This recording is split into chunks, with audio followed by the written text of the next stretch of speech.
Back at Wrigley Field, set to move into the bottom of the fourth inning, but the rain has interrupted play.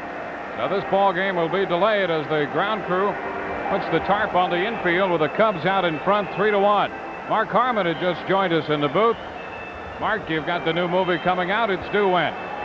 26th of December, Dewayne, called Stealing Home. Entertaining family tragedy with jokes, and I hope people go out and enjoy it. And as it turns out, you play a minor league baseball player in the Phillies organization. That's right. Is that right? That's right. He's a guy who's played a little minor league ball. It's not a baseball movie. It's a movie about people and a family and memories and going back and facing those memories. But I'm proud of it, and I hope people go to see it. Speaking of family and baseball, this night, I mean, I can't imagine an opening night in any business being what this night is.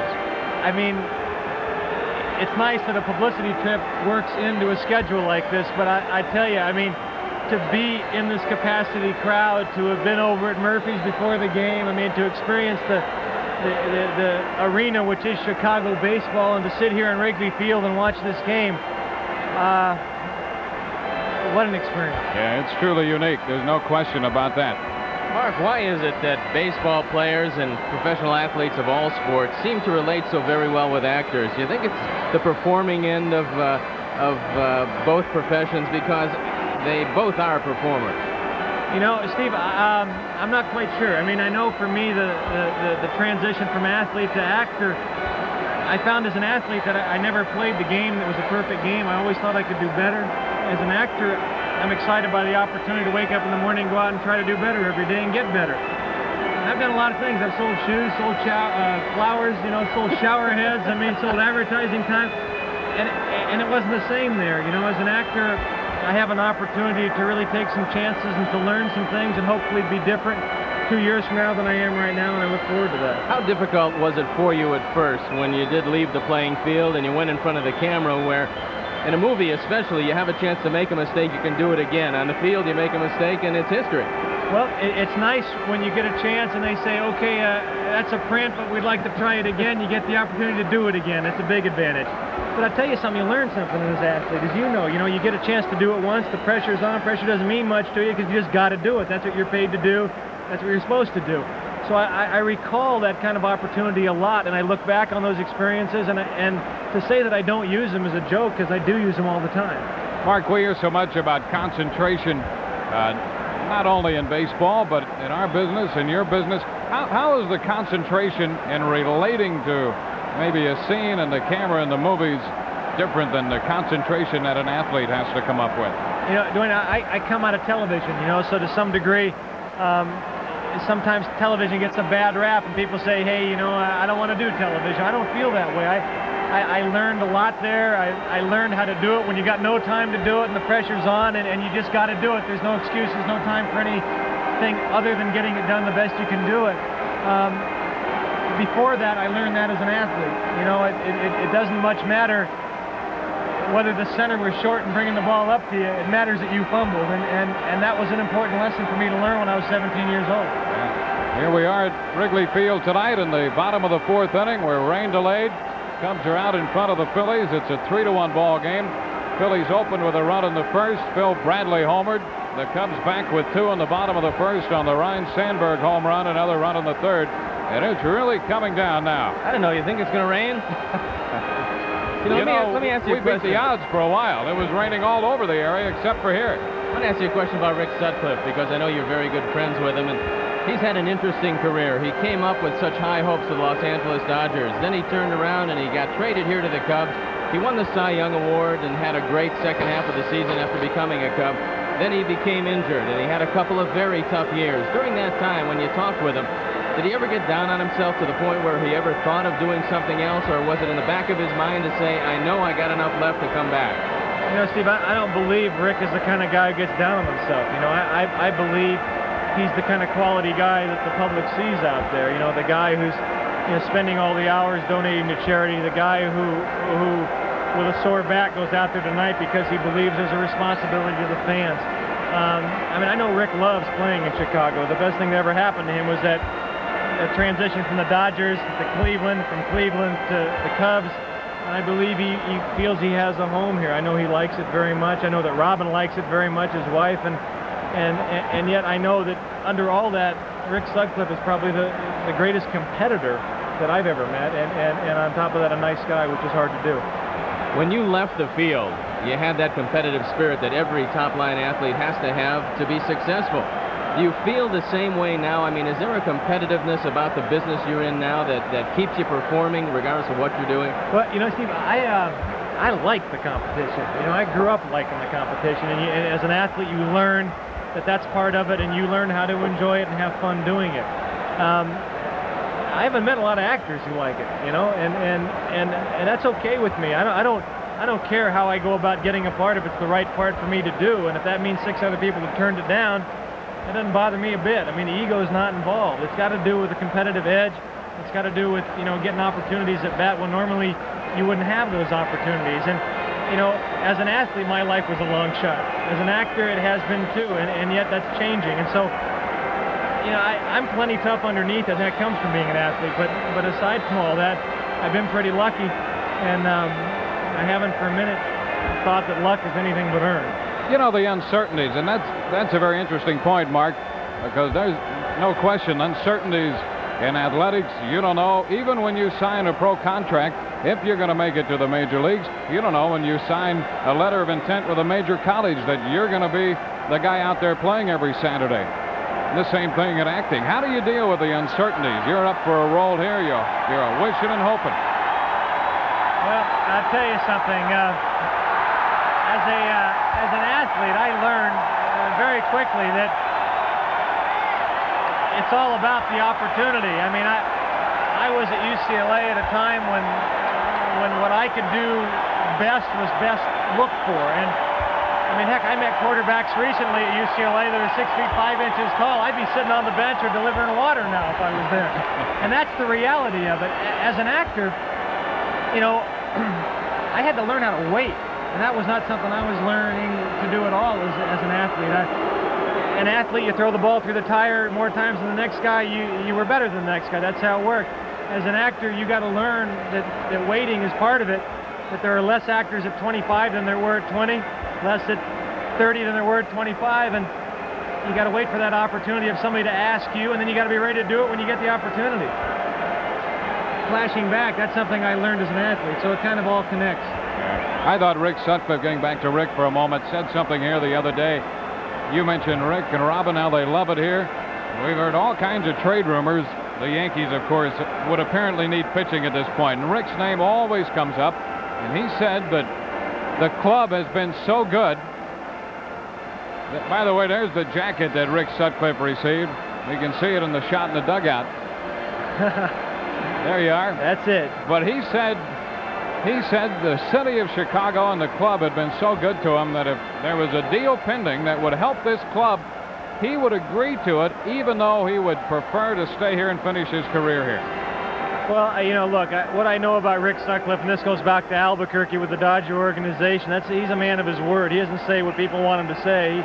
He pretty much says it like it is, and if he says that, then I believe that. You know, I respect him far more as a person than I do as a ball player, and I respect him as a ball player. That says something about, you know, what I think of him. All right, Mark, we appreciate the visit. Good to see you again. The movie comes out when? Stealing Home. It's in the theaters on August 26th. I hope you both are there. We'll be there. You bet. We will indeed. I'll buy the popcorn. All right. Good to see you. We're rain delayed here. Good to see you. We're rain delayed here at Wrigley Field. Ball game in the bottom of the 4th inning with the Cubs leading 3-1. Let's go to Bob Jordan at Harry Caray's restaurant. Boy, thank you very much, Steve. You can hear we're getting a warm reception from a lot of very happy Cub fans. I'm sorry to say that you guys are wet there, but we're nice and cool and dry here. We're going to talk with some of the Cub fans who've been enjoying the festivities so far. Howard, what are you thinking? Well, Bob, you know, I tried to get tickets to the Cubs game. I wasn't able to get one. I think the best place to be now is at Harry Caray's. This is the place to be. I'm a Cubs fan and a Bud man. That's the way most of the people are here. One of the ladies that we were able to bring over to talk with us is Sheila, is that right? Sheila Heelan, yes. Let's take a look at her T-shirt, and she's been proud to wear. They were auctioning off some of these tonight for Cubs Care. They had some autographed T-shirts by Andre Dawson and others, sweatshirts, and all of the proceeds from these activities have been going to Cubs Care, a very worthy cause. What are you thinking tonight? Has it been fun? It's been a lot of fun. We had a really good turnout here tonight, and we're all happy with it, and we hope everyone else is having a good time. Well, earlier this evening, the crowd hadn't started coming in yet, so now it's really getting crowded. Yeah, it's about the last hour. It's been coming in real steady, and we've been having a lot of fun. Okay. Happy you guys and having fun. All right, let's move on and talk to some more people. Let's get you in here, pal. All right. Your name? Jim Craven. All right, Jim, were you disappointed in not being able to get tickets? No, I'd rather be at Harry's. The food's really good and the crowd's excellent. Well, right now, the people out at Wrigley Field don't seem to be seeing any baseball, yet we're still having fun here. That's right. They paid $500. We paid a little less, but this goes to a good cause. Okay, thanks very much. Let's get some more folks in, Jim. Your name, sir? Alan Harris. How you feeling tonight? I feel great. I lived in Chicago for 14 years. I moved to LA. I just moved back here 6 months ago, and it's great to be back in Chicago and watching the Cubs do it. All right, well, let's hope so. They seem to be leading now, and things are going. We're going to talk to a couple more people. I don't know how much time we have here. Why he's not at the game? Why isn't he at the game? Well, why aren't you at the game? Couldn't get tickets. He gave his tickets to the Little Leaguers. That's good. Little Leaguer that's in first year out, Bob.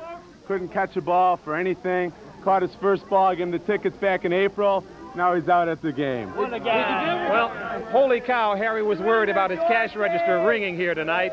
As I mentioned earlier, during the first inning when the Phillies pulled ahead, it did get kind of quiet, and we didn't hear very many dings. But after Ryan Sandberg pulled the Cubs ahead, so far to stay, it seems as though it's good times here now, and everyone's having a nice time. I just wanted to mention also that we've been getting some long-distance calls from Cub fans around the country who've been calling in here to let us know that they're watching us. We had a group from the Howard Bowl in Atlantic, Iowa, about 150 people there. And also the ex-Sportsman's Cable Bar in La Crosse, Wisconsin are also watching. So people all around the country are picking us up on cable. The festivities seem to really be in full swing right now. This guy loves his mom. Did your mom hear that, you think? Holy cow. Hey, I want to tell my mother I love her. I want to tell my wife I love her. Okay, this guy loves everybody. That's the way most of the people are here tonight. So we're going to throw it back to you.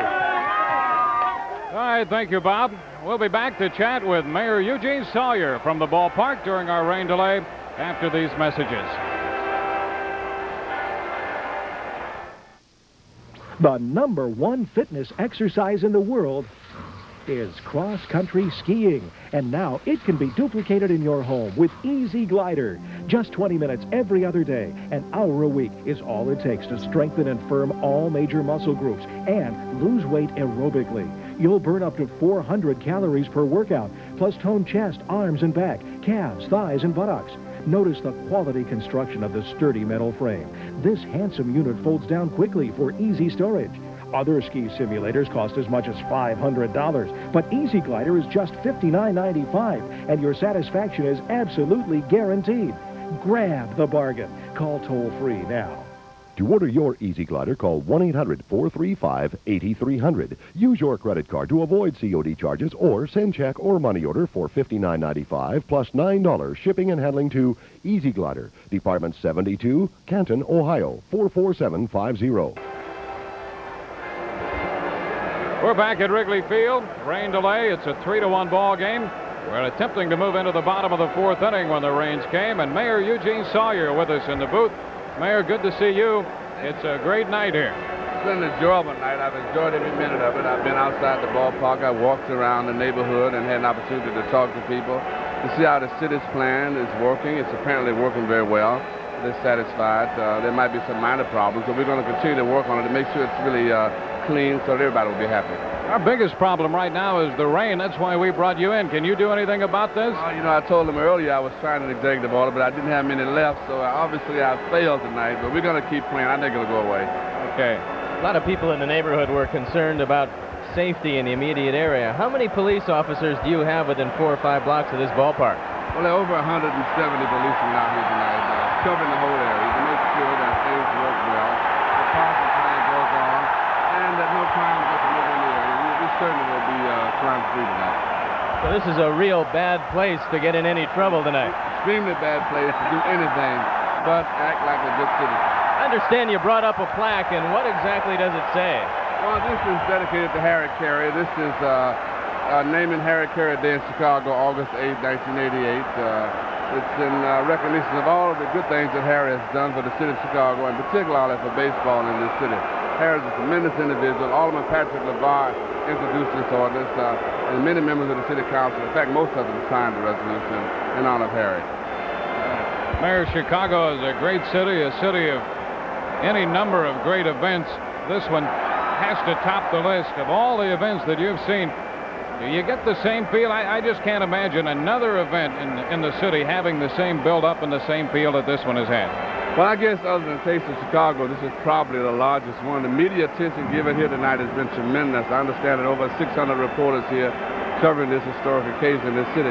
And it's been extremely good for tourism because we get an opportunity to advertise Chicago all over the country. We do it with WGN anyway, but we get another opportunity for some other stations. Not only, I think, is it a national scope, but an international scope. We have media members from Japan, Europe, as well as Canada, and, of course, the United States. Well, it's excellent. It's good for tourism. I said Chicago is the best-kept secret in the world, and we need to advertise a little bit more, so we got a little bit free tonight. We're thankful for it. I know that you've seen this ballpark, obviously, without the lights on, and today you come here, and it's a beautiful park. What do you think it looks like with the lights on?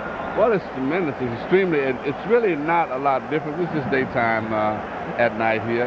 The lights are extremely attractive. They blend in perfectly with the architecture around the building, and it's illuminated well. It's just a beautiful ballpark anyway. Do you think most of the opposition to lights, now that the lights are here, we know they work, we know there is safety in the neighborhood around the ballpark, do you see most of the opposition kind of going away and accepting it as the wave of the future? We would hope that as we move through the next few games that are held here, that the community gets an opportunity to look at what we're doing in the city, that we all work cooperatively together, the city and the community, as well as the Cubs, and we all do what we say we're going to do, and I think we'll work the problem out. We'll go away, I believe. Mayor, we had Jack Brickhouse in the booth a couple innings ago, and of course Jack, the Hall of Fame broadcaster, was here through the years watching this club play day baseball, and we asked him if it was a surprise to him to see the reality of night baseball, and his response was that actually it was not a surprise. Did you ever envision, before the controversy of actually trying to accomplish the reality of lights, did you ever think that you'd see night baseball here? Well, I really never did, because I came out here quite frequently to day baseball games, and of course I do enjoy baseball in the daytime, but I also enjoy it at night. I'm just a baseball fan anyway. I never really thought there would ever be lights here. Never did. And here it is, a reality, and I think as Steve mentioned a moment ago, the security angle here obviously was a major factor, and that put to rest. I really don't see a major problem long term here. Well, we would hope not. I guess the other major problem, I think, was parking, and I think we pretty much resolved that with those remote lots and a shuttle service in and out of the ballpark that will adequately cover, what the attendance is here. So I'm optimistic. I think it'll work out. I understand that the remote lots filled up rather quickly today, something you didn't anticipate. However, you did handle, what, about 2,000, 2,500 cars all? I don't know the exact number, but I think the lots were half full when the collectors got there, so they couldn't collect. The city lost money tonight. So we'll be prepared for this one next time. We'll get there at 9 or 10 o'clock in the morning. We'll seal the lots off so they can't come in without paying that fee. Yeah, we should mention that lot is available not only for the night games, but some other dates as well. Right, it's available for day games too, I believe, weekend games particularly, and the shuttle service is also there for a nominal fee of $5. You get to park and to get the shuttle service at the ball game. Well, the rain for a moment had let up, but here it comes again. I thought that executive order was working. Now I'm not so sure. Almost did. We'll have to send up a prayer. That works better in all cases. Okay. Mayor Eugene Sawyer with us. We appreciate the visit, and I know that Harry appreciates the proclamation. Thank you. Thanks very much. Enjoyed it. Mayor Eugene Sawyer with us here. We're at Wrigley Field, bottom of the fourth inning, a rain delay of about 20 minutes now. With the score 3-1 Cubs, we'll break for this.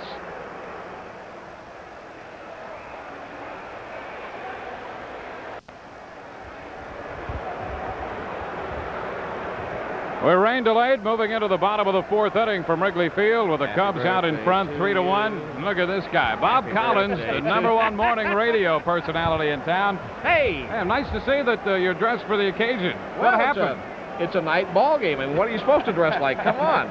You guys look, Stoney, you look precious, I got to tell you. Well, it's not hot enough up here. Woo! With the lights and all. The rain has cooled it off a little bit, but you wouldn't know it up here, would you? You know, it's really nice, though. We have a rain delay, and usually Dewayne and I sit, we talk about the minor leagues, we talk about other teams, but by the way, there's no end of guests tonight. I'd like to thank you for letting me follow Bill Murray, the governor, Mark Harmon, and the mayor. What nice guys. It's only because we have such great confidence in you. I'm going to sleep now. It's past my bedtime. That's right. What are they telling you? What do you hear from the weather guys? How long is this going to last? We hear that it's going to be raining now, and there's a real good chance that it's going to let up later. Let me talk to you. I'm sick of him. You know, for a long time, we were lucky here because the story we had heard, it had rained all over the Chicagoland area and did not rain here up until, obviously, the middle of the fourth inning. Now, you know how confused I get about all these things. What happens, first of all, they're going to stay here till midnight. They aren't going to call this game till they absolutely have to, right? Oh, without question. Yeah, they really want to make this, it takes, what, 4.5 to make it an official game? The Cubs are on top. We will probably be here if it continues to rain until you're ready to go on in the morning. Fine, so I'd like to help you, but I'll see you around, all right, guys? It's past my bedtime, What you know? time do you usually go to bed? Because I know it's a terrible hour when you get up in the morning. I get up at 3 o'clock in the morning. If I get to bed at 9, I get 6 hours sleep. Oh, boy, that's And terrible. 9's late for us. 9 is really late.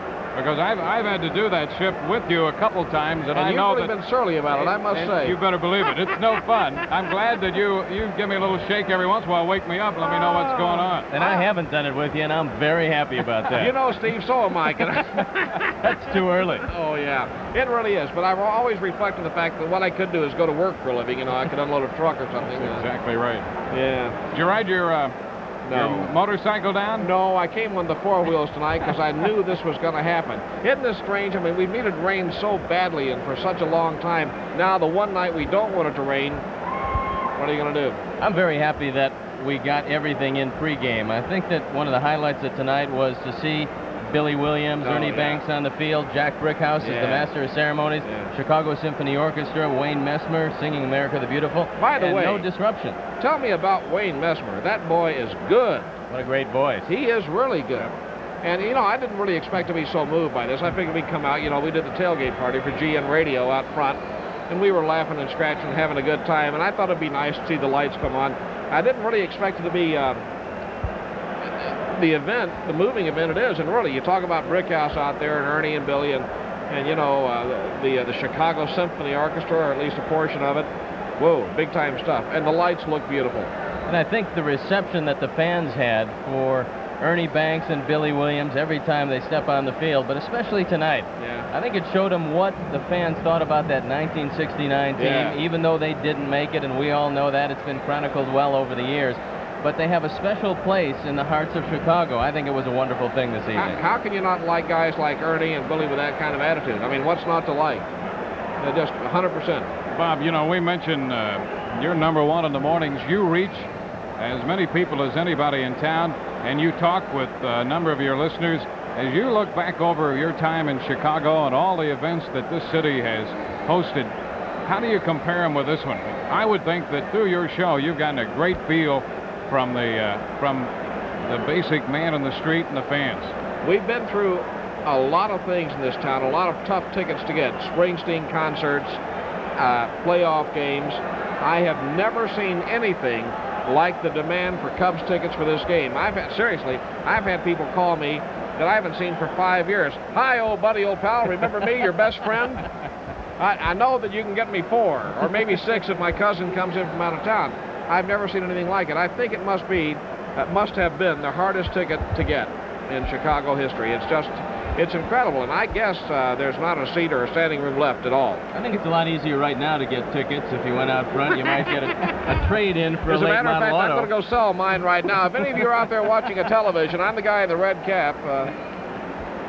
Well, I think the rain is letting up some, not quite enough yet to get the tarp off the field, but I do believe there's going to be baseball tonight, and I know for sure they're going to get this game in. Tell me this, if the worst happens, if they cannot resume play, and of course, as you say, they'll stay here till morning if they have to, but if the worst happens and they can't resume play, what happens? Do they pick it up in the fourth inning?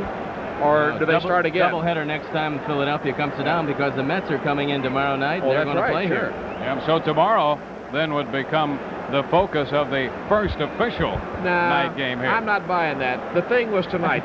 No, really. The magic was tonight. Brickhouse and Ernie and Billy and the lights and the symphony. The magic was tonight. And those of us that were here, you know, there are only 40,000 of us, and maybe the rest of the world saying, who cares? But for those of us here, I thought it was magic. I really did. Oh, there's no question. You know, just the idea of what the are you doing ballpark back there? at night. What do we have? It's a strange person calling Bill over here. Murray. Bill Murray. Murray, get out of here with that cheap cigar. That's a real cheap cigar, but Steve's cigar. I didn't know Murray was such a pervert crawling down around like that. Don't sit on my lap, you animal, you. I just saw this thing on your hip. Wait a minute, not my zapper, not my zapper. What is this thing? It's a medic alert in case somebody needs an emergency disc jockey. Yeah, I think they're going to the USO right now over the Armed Forces Network. You a little chilly, are you, Bill? Gee, I left all my friends over there in the upper deck. Get it together, will you? Come on, Bill. It's pouring rain. I was trying to catch them through binoculars, and they're not there. So they're out there somewhere where the tall beers are served.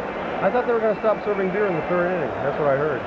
Except in a rain delay situation. In a rain delay situation, I think state of Illinois law supersedes any local ordinance. This becomes a whole different set of rules now that it is rain delayed, so the beer will continue to flow for a while. I think As a matter of fact, I think I'll have one. Pardon me. Good night. You're in that cooler right there, right there. Just reach over there, but be careful where you're reaching. Pleased about a bunch of like half beer soaked water rats walking around the neighborhood now going, excuse me, can I come into your house for a few minutes? It's raining outside. Well, you know what it does do? It alleviates some of the fear that people had of people whizzing on their lawn. You know, this kind of wash it away. It makes it a lot better, I think. Oh, there's more guys out. Oh, geez. Oh, it's a girl. It's a girl this time. Oh, my gosh. They're pretty aggressive about that, aren't they? Yeah, she seemed to have a thing for that Cub logo. Well, under these circumstances, I think that any port, there's no need to put martial law into effect. Just like water. What do you think about the Morgana attempt to plant one on Ryan Sandberg a little earlier in the ball game? Well, I think with Morgana running on a 1-0 pitch, she took the bat out of Ryan's hands. I mean, why do that? I mean, you've got an ex-MVP. I mean, admittedly an off-year for him, but he's starting to come back strong now.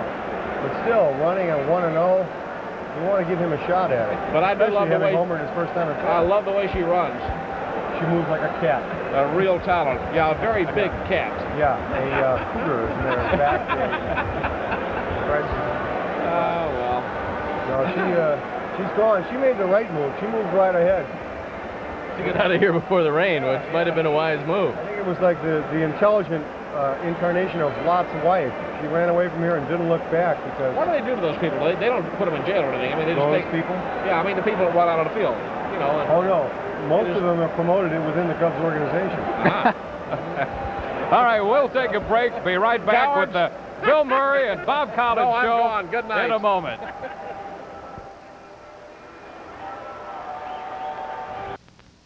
A participating advertiser in Cubs baseball is True Value Hardware. For quality selection and personal attention, make True Value Hardware your store of first choice.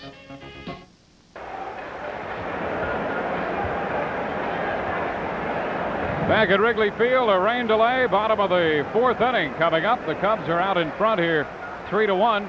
Well, we had the perfect script, as Jack Brickhouse pointed out in that first inning after Phil Bradley became the first hitter not only to step into the batter's box under the lights, but the first hitter to hit a home run here. Ryan Sandberg came back with that two-run home run in the bottom half of the first inning. Cubs now leading 3-1. The rain has been intermittently hard, and then it'll let up a little bit. We're obviously going to be here for a while, and if at all possible, we will get this game in. Fortunately, I had the foresight to water repel my tuxedo here, and I know, Dewayne, probably you're suffering from what literally is your birthday suit, because it is your birthday today. So quite a night for it, and we're going to take a look at the highlights right now. All right. In the first inning, Phil Bradley hit a 2-1 pitch. Sutcliffe got it out over the plate. Not only did Bradley hit it, but he hit it out of the ballpark, becoming the first player to hit a home run under the lights here at Wrigley Field. Bradley's 6th home run of the year, the 14th given up by Rick Sutcliffe this season. Sutcliffe recovered to retire Thompson, Samuel, and Schmidt in order to get out of the first inning, allowing just a home run by Phil Bradley. It's ironic because for the longest time, Juan Samuel had been the leadoff hitter for the Phillies, and we thought he might be the first man to swing the bat under the lights, but Phil Bradley hit one out. And then in the bottom of the first, after Mitch Webster singled, Ryne Sandberg tagged this pitch from Kevin Gross to left for home run number 12 to give the Cubs a 2-1 lead.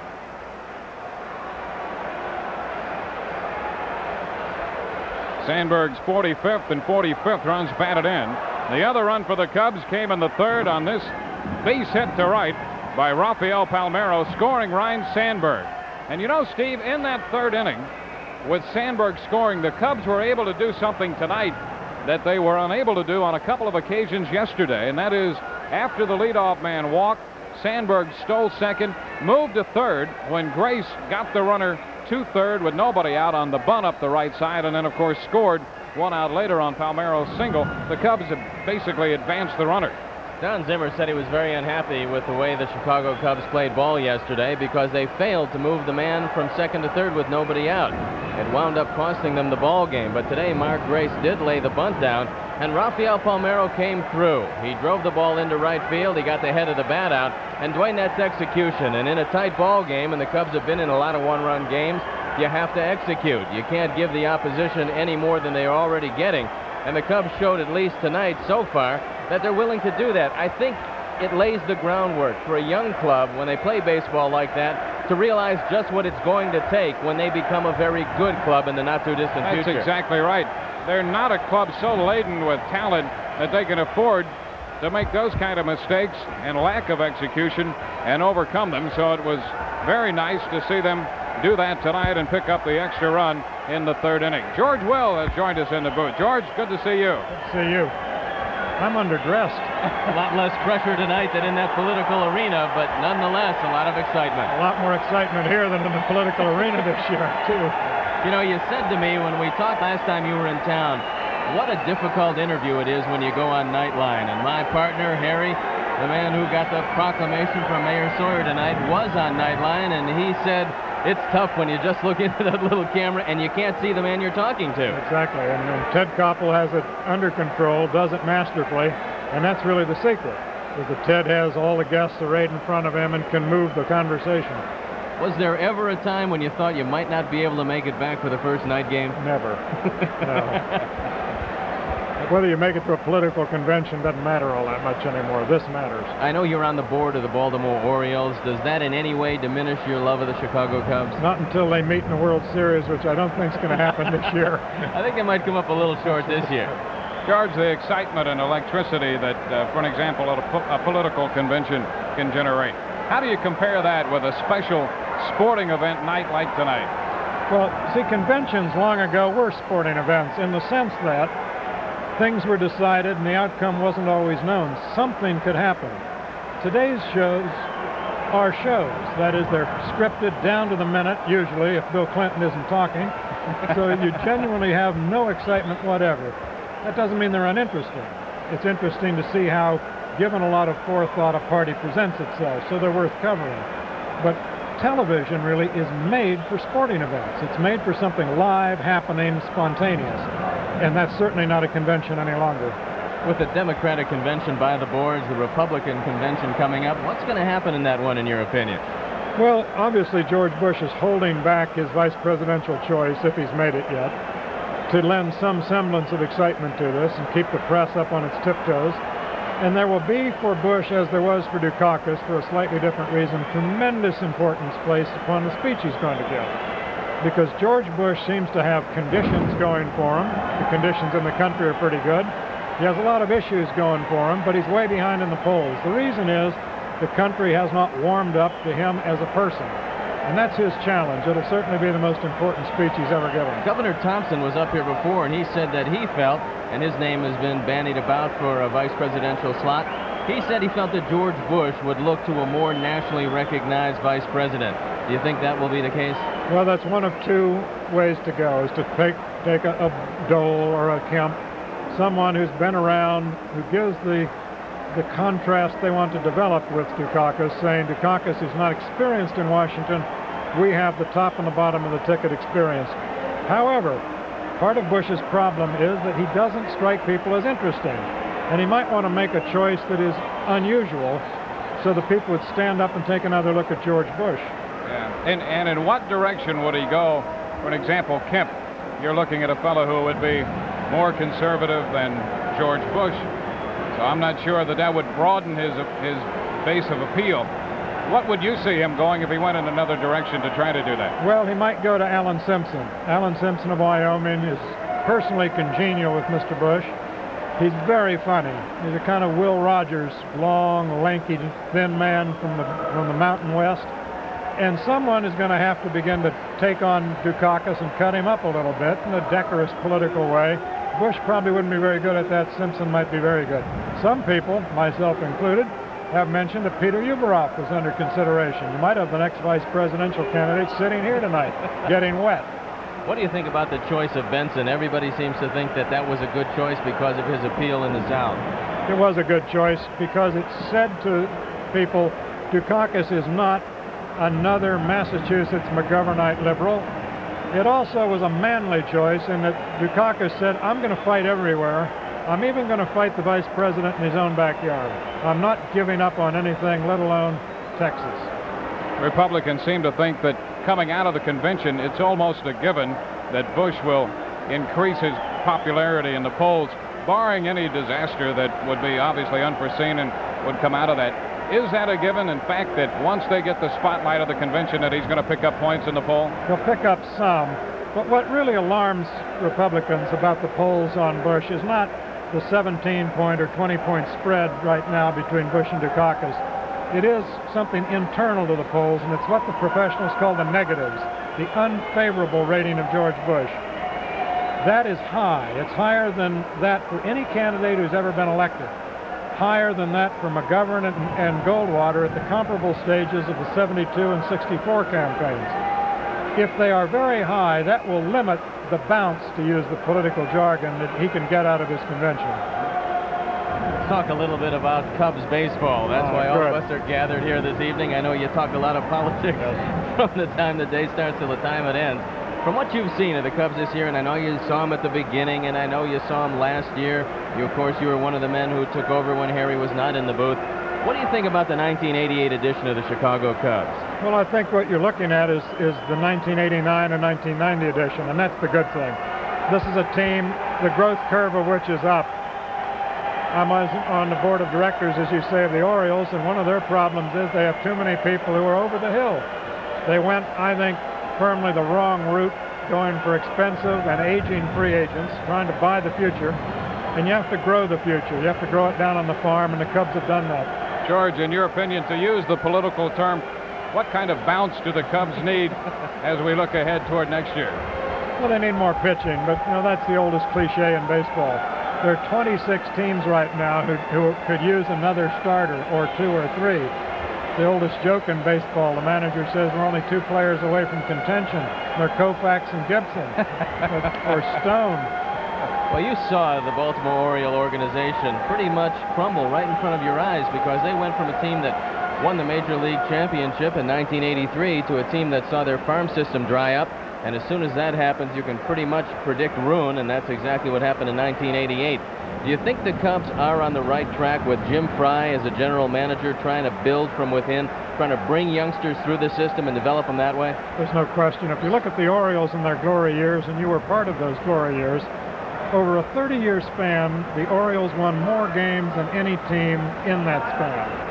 And they did it with guys who grew up at Bluefield, Charlotte, Hagerstown, Rochester. They came right up through the Orioles chain.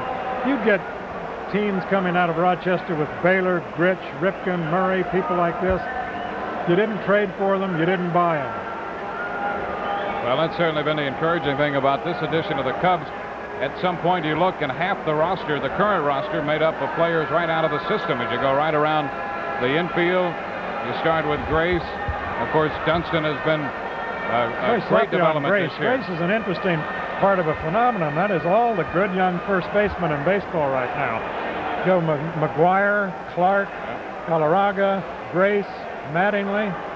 I can't think of a time in the last 20 years when there've been first basemen like this. All right, George, good to see you. Hang on just a moment. Sure. We're going to take a break. We're going to check the weather now. Tom Skelly's standing by. Tom, it's all yours. Well, thanks very much, Dewayne. Back here at the station, had we gone just another 2 hours, we would have made it tonight, but unfortunately nature wasn't to let it be that way for this historic first night of the Cubs playing at night. You can see the storms blowing up in these big colorized areas, and this is what has sailed through the area, producing wind gusts of 55 miles an hour in many locations. We've had reports of 3-inch diameter hail in eastern Iowa, and rainfall amounts of 1 to 3 inches are just the early reports that are in, and it looks like this may keep up for a while. As you can see, it extends westward into Iowa. In fact, let's check the radar for you. This is not very encouraging. Solid precipitation. The darker areas embedded here are the heavier rains. You have to go all the way back to east of Galena and about Moline to get out of this, and even back behind that there is some scattered rains. Up close, again, the heaviest cells. This is all moving very slowly east-southeastward. O'Hare Field turned the rain off briefly this evening, but it's back on and heavy again. And at least the temperatures have dropped. I guess that's the only positive thing we can say about it. Here's the weather map. There was a little wave that went through with a couple of showers this morning. Our hope had been this would all hold off to midnight, but instead of this little bubble of high pressure coming in and saving us, what happened was moisture hit this wave. The wave came at us, and in came the showers and all, which will probably reoccur tomorrow afternoon after lasting much of the night and tapering off in the morning hours tomorrow. So this wave may come at us again tomorrow night and do the same thing to us. At least it's a possibility. But of course, later forecasts will be able to tell you more on that. Again, looks like rain will continue for the time being. We keep looking for a hole in it, and fellas back at the ballpark will keep our eyes on that. We're going to take a break now, and we'll be back to Wrigley Field in just a moment.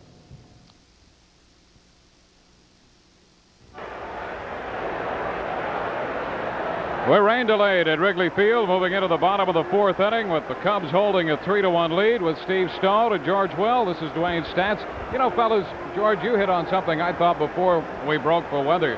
Very interesting. All of a sudden, we have any number of very good young first basemen, and how that goes in cycles. We have a lot of young second basemen now, and that's been the case for a few years. And we'll go through periods where you couldn't find a good second baseman, and now all of a sudden, you look around the league, and you have not only Ryan Sandberg here, but Bill Dorn, Steve Sachs. You can go right on down the list. It's time for the right side of the infield. How about behind the plate? You know, the Cubs have a man in Damon Berryhill for the first time in a long time. They brought a young catcher to the major leagues who looks like he's going to be a good one. There's not a whole lot of them. You got Benito Santiago in San Diego. San Diego actually has another very good catcher, another Alomar. I guess Sandy Alomar is his name, behind him, and they're clearly going to trade one of those and make a killing doing it. What's going to happen with the Baltimore organization as far as looking down the road? Now, I know they traded Mike Boddicker. They got back a couple of good young players. How does the center fielder look? Brady Anderson looks very good. He's a small but terrifically intense, very fast and graceful left-handed hitter. Plays center field very well. Baseball America, which is a newspaper not terribly well known, but it should be by baseball fans, rated him, I believe, the #1 prospect in the American League East before the season started. So the Orioles are doing what they have to do, which is give up on the present and win the future. You know, I talked to Dewayne about it the other day, and we talked about major trades not being made, even though you see pennant races now starting to heat up. Are you kind of surprised that outside of the Boddicker deal, which was a major trade for Boston, there hasn't been a lot of major trades made at this point? But I think there will be. I would look at the teams in trouble like Toronto are going to get together with the teams just on the margin of winning a division championship, like San Francisco. You know, the one we talked about the other day that was a little surprising, I thought, in the American League East was the Yankee trade with Seattle. The Yankees obviously need pitching, and yet they got another hitter in Phelps and traded away Jay Buhner, one of the bright young prospects in their system. I thought they would, if they were going to move him, would try to get some pitching. Well, that had the earmarks of the principal owner all over it. And what's interesting now is that trading Buhner, who a lot of people think might not be quite the player the Yankees portrayed him to be, because he does have a big swing. The Yankees turn around now when they do need pitching desperately to stay in the race, and they say, nope, we're not going to trade any of our young prospects. We're going to sit back now and try to win it with the guys that we have. I don't know if they can do that. Well, I thought they might change their stand after that doubleheader loss the other day, but with a fellow Tommy John who's 45 years old and John Candelaria, a left-hander who's had problems with his elbow throughout his career, you would think that they're going to have to make some kind of a move. But they let Boddicker get by them, which indicates they're either disorganized or confused. Let me ask you a question about Jim Frey at this point, because he's sitting in his office, he's looking around at the possibilities. Now a lot of teams might be coming to him and say, who will you be willing to part with? And Jim Frey says, is Rick Sutcliffe available? I mean, is this a man that you know you can build a staff around, but is he a man, because of his salary, because of his age, because of the fact that the Cubs are looking to youngsters, is this a man you want to trade, or is this a man you want to hold on to? I don't know. That's a question that I'd go back to the basic fact about a pitcher, which is how many innings has he thrown?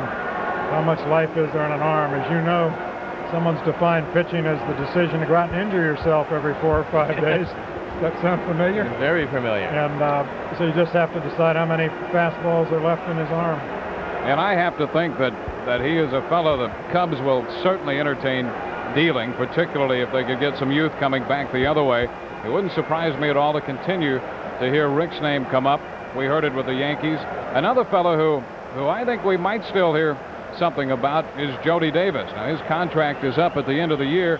I'm not sure what his market value would be because of the contractual situation and the lack of playing time and performance, but it would not surprise me to see him involved in a deal. Think about something else. You know, Jim Frey has gone out on the line and said, and it's no secret, that the Cubs need more power because year after year they play in this small ballpark. This has been an unusual year because it's been blazing hot. Wind's been blowing in, but the Cubs' home runs are way down. If you look at every position, Sean Dunston is pretty solid there, and Sandberg, of course, is solid at second. You look in right field, Andre Dawson's going to be there a long time. You've just traded for a center fielder. You can't get a center fielder with a lot of pop because he's Andy Van Slyke and nobody's going to trade him. And if you look at one position where you can find a long ball threat, that position, and the easiest to fill, is in left field. Yet they have a man who's hitting over 300, Rafael Palmeiro, now with an 18-game hitting streak. So if you go out to fill a power position, you have to give Vance Law the nod and say he's coming off a great year. You play him at third base. Left field seems to me the position where you'd go to get the big bopper you need in the middle of the lineup. And yet, what do you do with Rafael Palmeiro? George, it's all yours. You try and find Johnny Bench. Try and find him, huh? Right. I know, you can find him in Cincinnati, but I don't think you can hit the ball out of the park anymore. Yeah, it's going to be tough. You know, the Cubs, the one concern that I think Jim Frey has with this ball club now, coming out of spring training, and if you back it up to the end of last year, they had to turn something around here because the end of last year was not a good ending to the season, and I think coming out of spring training, they developed a very positive feel. And early in this season, through the first 3 months of the season, they had some very positive things going. Then they fell into the swoon in July where they just could not score a run. And the one thing that you hope does not happen is that you lose the progress, the positive feel that they've built up over the last 6 months. I don't think you can go for a quick fix in this situation. I think that'd be the wrong thing to do, and Jim Frey, to his credit, has not made a deal like that. He's kept his young pitching staff intact, and he knew when he went to the youngsters that he was going to have some games where you put your hand over your eyes and you go, how could he do that? Well, it's very simple. The only way to get experience on the mound is to go to the mound, and the only way to learn the lessons the major leagues have to teach you is to throw some baseballs, and that's what's happening now. Baseball is a lot like politics in that it requires a peculiar kind of patience. Ed Williams, after he bought the Orioles, and spent a lot of money in the free agent market, going after people as different as Freddie Lynn and Alan Wiggins, he finally said in one of his celebrated aphorisms that money cannot buy happiness or an American League pennant. And he's right about that in both cases. Right. Well, the Cubs, I think, have one guy on this club who is a perfect example of a fella out of the free agent system who's made it work. But for every Andre Dawson you find 10 other guys who you get burned by. A lot of Dave Goltzes and a lot of Don Stanhouses, and the Dodgers, to their credit, didn't give up with those two guys. You know, that was a very expensive lesson for them. But they went out and they got Kurt Gibson, and that was quite an acquisition for them. But Gibson also, like Dawson, was a kind of fluke of a very tumultuous legal situation in baseball. The other plus I think that you have to like about Frey, it gets back to a comment you made a couple moments ago, George, about pitching. The Orioles, through their great years, stockpiled a lot of pitching. They made sure that they had a lot of good young arms coming into the system. I think Frank Cashin did that when he went to New York with the Mets. when he made a deal, he always wanted an extra minor league pitcher in that deal. And that's the same philosophy that Jim Frey embraces here, and I think long-term is one that benefits. The Orioles needed a center fielder in 1978 in the free agent market. And Jim Palmer said in the newspapers that we need a man to play center field. Even though Al Bumbry was a quality center fielder, they needed another one. But instead, they went and they got me, and they had a 4-man solid rotation that was steady. And Earl thought I could be the 5th starter and the bullpen man. And the one thing that Hank Peters and Earl Weaver said when they signed me was that it doesn't matter how many pitchers you have. You can always use another one, and that was always the Baltimore philosophy. All things being equal, let's go get another pitcher. And at the same time, even though Mike Harkey, the #1 pick of a year ago, has pitched so well first at AA and now at Iowa and the American Association at the AAA level, they haven't felt the need to try to force him to the major league level. They know that realistically at this point they're not right in the middle of the race. Probably better for him to spend more time at the AAA level and not be pressed. There's no question, and you know again better than any of us, confidence is a big part of pitching, and it's very easy to bring young pitchers up, have them get lit up night after night, and ruin them mentally as major league prospects. There's some feeling in Baltimore that that could have happened with some of the young guys such as Ballard. All right, George, good to see you again. Good to see you. What the rain looks like. Looks terrible. Yeah, I do know what it looks like. It is raining very hard, and right now what we want to do is throw it to Bob Jordan, who is deeply immersed in Harry Caray's restaurant. Thanks very much, Steve. I can hardly hear you right now. As you know, we're still high and dry here in Harry Caray's right now.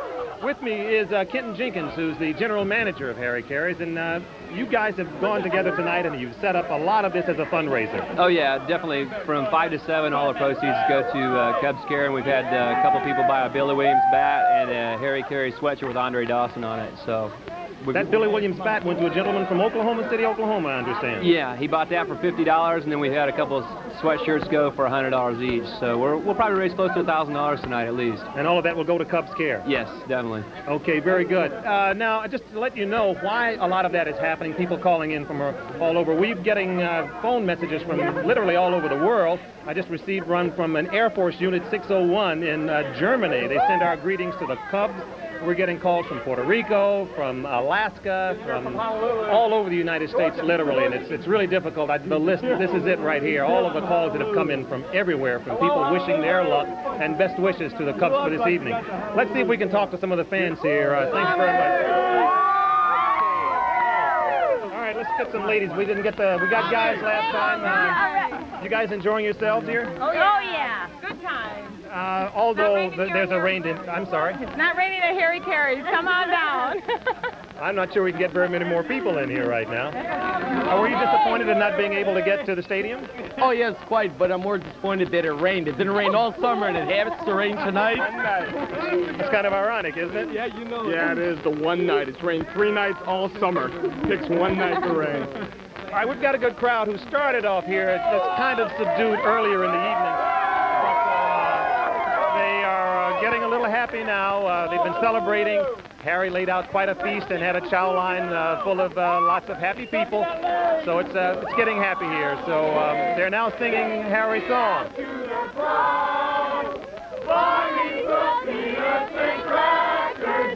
We're going to take a look at some of the rest of the crowd here.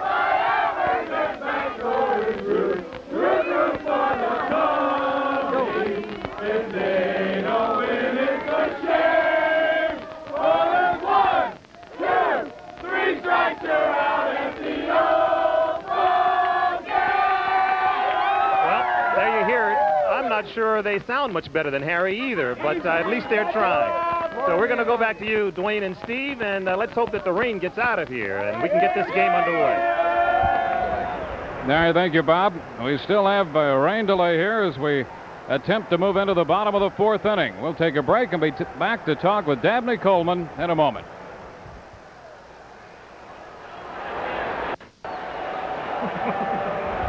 Yeah, I live in L.A. We're back at Wrigley Field. The rain delayed. Well, it's close to an hour now for this rain delay. Dabney Coleman, a familiar figure in the booth with us. Nice to have you join us, Dabney. How are you? How are you? I'd like a couple of answers, though, before we go further about this rain. Fire away. I paid more than scale for these tickets. No, Kathy and I came in here just today, just for this game, and if it's rained out, I guess we'll be back tomorrow night, I hope, against the Mets, right? Yep, the Mets are in there. We have another night game set for tomorrow night. And as if this wasn't bad enough, I see a big 4 in that first inning against the Dodgers down in Houston. They've gone through 3 pitches already in 3.5 innings, so my Dodgers are in a little trouble, too. Sean Hilligus was knocked out in the first inning. Of that ball game, Tim Cruz came on. Let me ask you a question about our 2 careers, because I know in a baseball season, you take a team that's not drawing very well, they continue to play out the full season. That takes me to Slap Maxwell. Now, I know that the show was canceled because the ratings were low. The ratings have never been better now that you're not going to be on the air anymore. What's the future of that show? That's the public playing hard to get, man. Fickle, difficult. But the future is no future. The show is over, officially over, and so we did 22, I think, real good shows, and we're all very, very proud of those, and we'll just stand on those, and we'll go on to the next thing. But I love that show. Is it going to be the Buffalo Bill of cable? Well, actually, Buffalo Bill is doing very well on cable, so it had a little resurrection there. About 2 years ago, they started playing that, and it did better, I think, on cable than on network. So you never know. It's that kind of show, though. I think it's that same kind of audience that I think Buffalo Bill attracted. Do you have any, when you get a show like that maybe gets off to a slow start, but shows after a while that there's a definite audience out there, it would seem to me that somewhere inside you would feel badly about not being able to revive that and go back with it. I know that in both cases, Bill and Slap, that the heads of the studios, the Brandons, Kardikoff and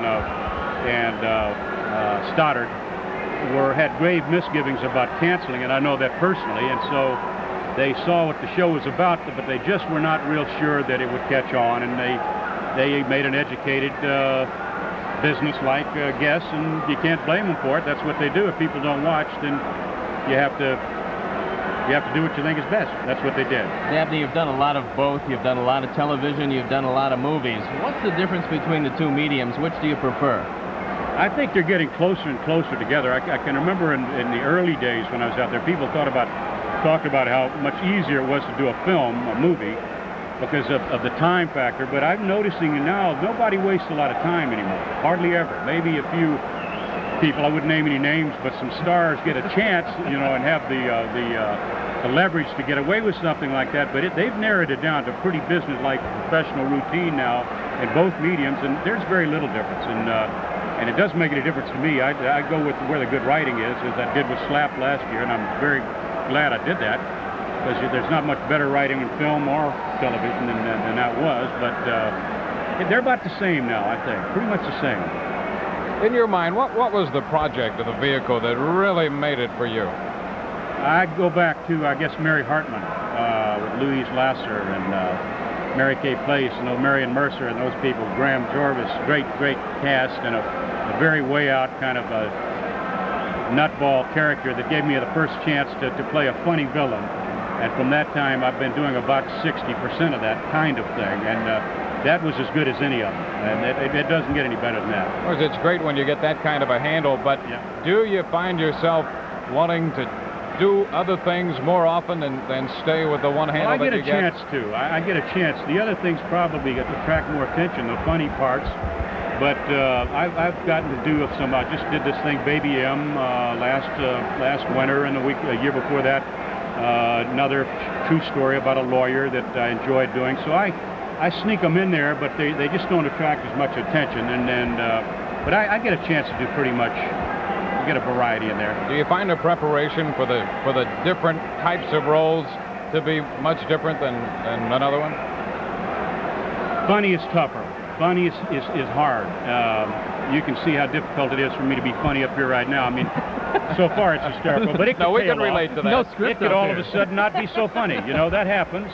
But I know they're rolling in the aisles down there. Well, they're drunk. Straight enough. I noticed out in the outfield, however, we took some pictures that I was informed that out in the bleachers, there's the non-drinking section right by the foul poles. It's a very small section. And then the drinking sections, and as soon as it started raining, all the sober people left. The other guys just took their shirts out and went down and got another beer. That says something for booze, I guess. What lies ahead for you? What are you going to do next? Well, I've got these 2 things coming out, and what I really want to do right now is a play, but that's easier said than done. And Chicago is one place I would love to do a play, as a matter of fact. I was telling Kathy on the plane coming out here. And because it's a great theater town. A lot of towns that are showbiz towns are not great theater towns. This is a great theater town, and it's, as New York is.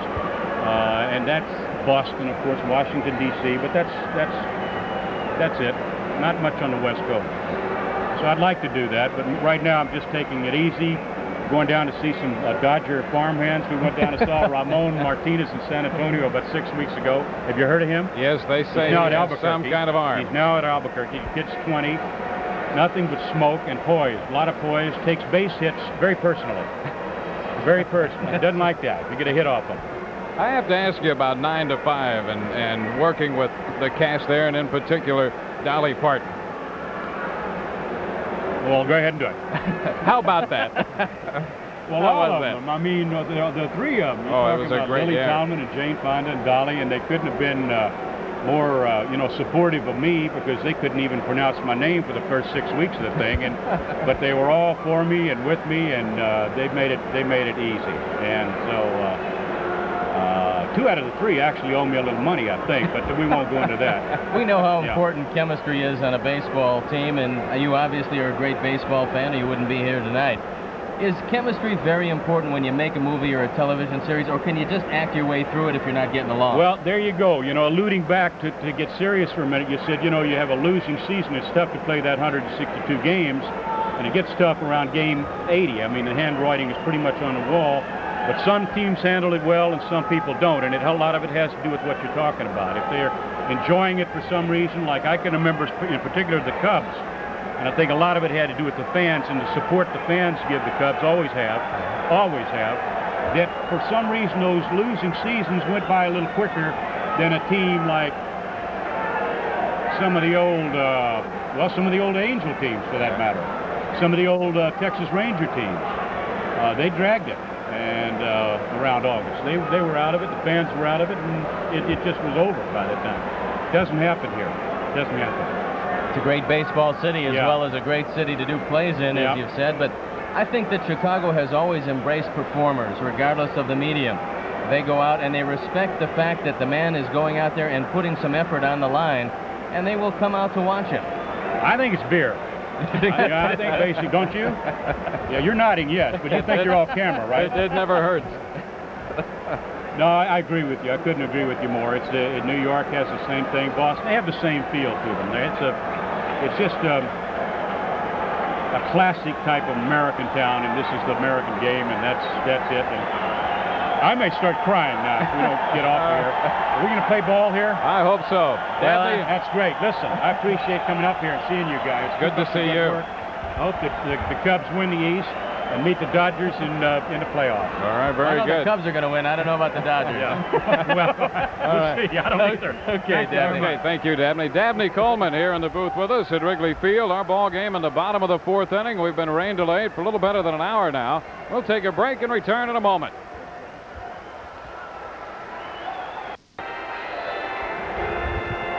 Well, Steve Stone, this is Dewayne Staats at Wrigley Field. Geraldo Rivera has joined us. We're in the bottom of the 4th inning. Hello there. Boy, they just keep coming. I hope it doesn't stay in the bottom of the 4th.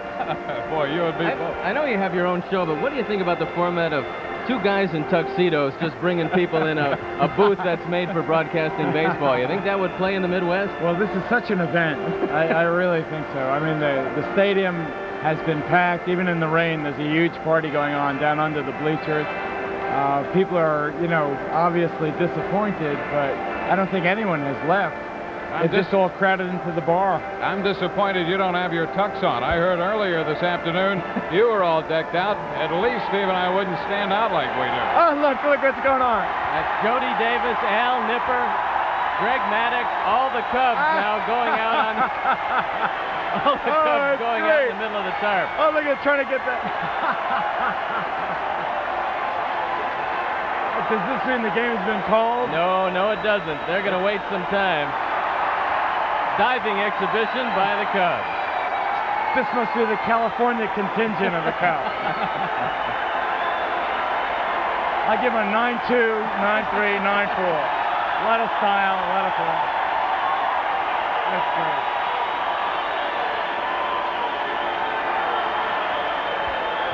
What happens to chewing tobacco with all that rainwater? A double, a double. Whatever happened to the synchronized swim team?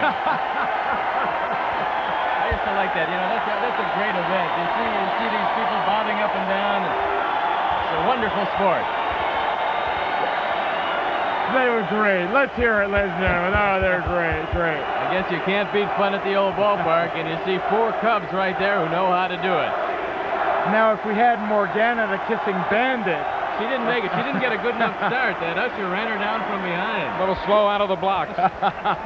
So to speak. Oh, good. That was actually quite exciting. That's the most excitement I've had in the last half hour. Well, what's going on with your show? I know you have to be ecstatic Very with the much, success of it. very And much. I am, what Steve. lies ahead for you? I don't know, just more of the same. We open our second season on Labor Day. Looking forward to it, of course. You know, a year ago we were the long shot, and now we've established ourselves doing all right. There's another one. Oh, here we go. Oh, it's my producer. Oh, can they get him? Oh, yes, a diving tackle, ladies and gentlemen. How about the special Between shows? the pitcher's mound and second base. How about the special shows that you do? What's coming up On next? October 7th, I'm doing one that I think people will be interested in. It's about devil worship. I call it Live from the Satanic Underground.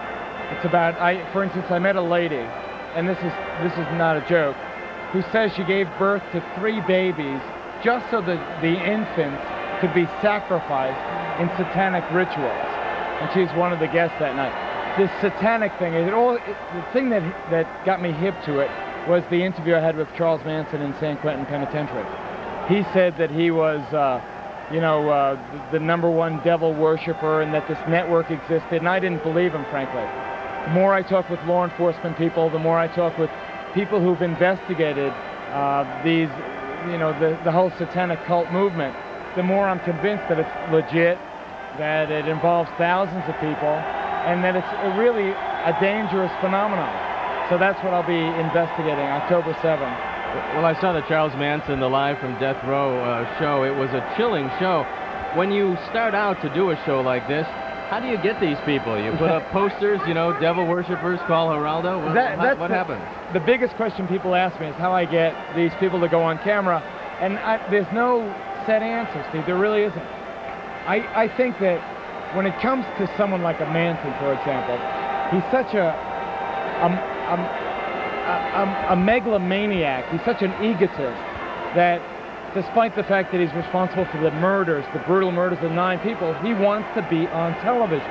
He wants people to see him and to give him, if not fame, then at least infamy. And I found him a fascinating and also repulsive person, but it was an interesting experience for me, professionally speaking, no doubt about that. You know, you've had some pretty bizarre subjects that you've interviewed one-on-one with, and obviously some pretty fantastic stories. How do you determine? Do you get a feeling, an inner feel that they're being truthful with you, or when they're not? How do you decide when they're telling you the truth and when they're fabricating a story?